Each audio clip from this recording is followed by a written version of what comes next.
The arena was electric, the fans were on their feet, and standing in the ring were two brothers who built their legacy on loyalty, dominance, and respect, but before they could even speak, everything changed. Paul Heyman walked out, Logan Paul followed, and suddenly, Monday Night Raw wasn't just about the Usos anymore. It became a battlefield where egos clashed, alliances were tested, and a war was officially declared, because when legends, influencers, and dangerous opportunists collide, nobody walks away the same. The night began with a thunderous ovation as Jimmy Uso and Jey Uso made their way down to the ring. The energy from the crowd was undeniable. These weren't just competitors, these were icons.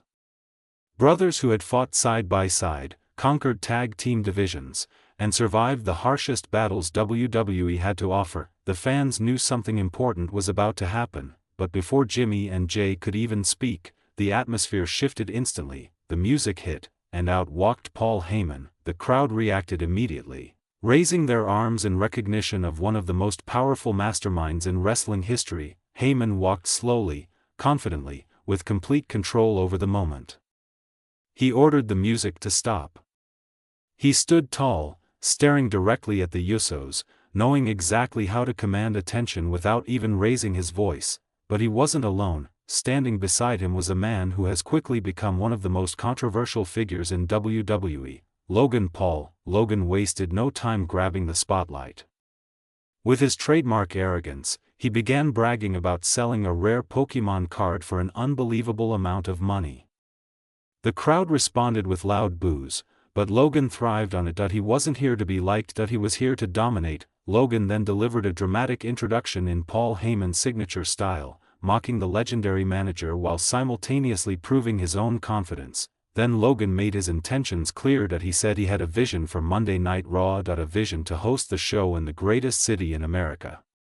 But as he looked around the arena, he insulted the city and the fans by saying, "This wasn't it." The disrespect was loud, the message was clear. Logan Paul wasn't here to entertain, he was here to take over. Paul Heyman then shifted the focus by revealing footage from last week's Raw, a moment filled with chaos, interference, and unanswered questions. When the footage ended, Austin Theory stepped forward, clearly furious. Theory accused everyone in the ring of ruining his moment.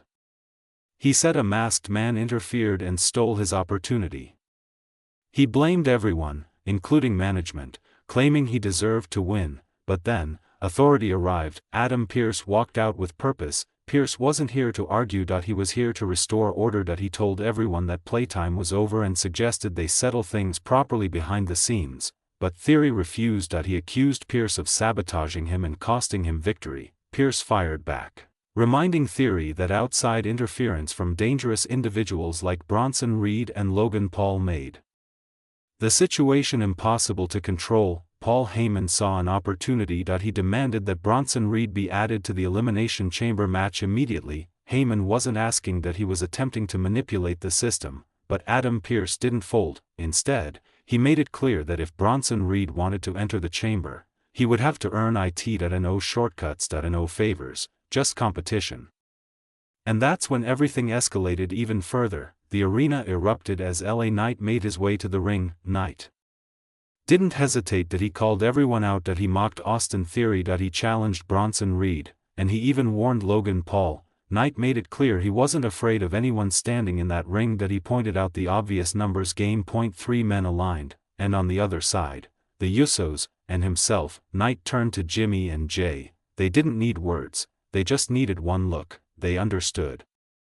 Adam Pearce looked out at the crowd. The fans were loud, they wanted it, they needed it, and the Usos agreed. The battle lines had officially been drawn. This wasn't just a confrontation anymore, this was war. A war that would soon explode into a 6-man tag team showdown. What started as a simple appearance turned into a declaration of war. Alliances formed, enemies revealed themselves, and the road to the Elimination Chamber just became even more dangerous. The Usos are ready. LA Knight is ready, but Logan Paul, Bronson Reed, and their allies aren't backing down. The question is, who will survive this war, and who will fall? Let us know your predictions in the comments, and don't forget to subscribe to MatChatter for the biggest WWE news. shocking moments, and exclusive breakdowns, because in WWE, everything can change in a single night.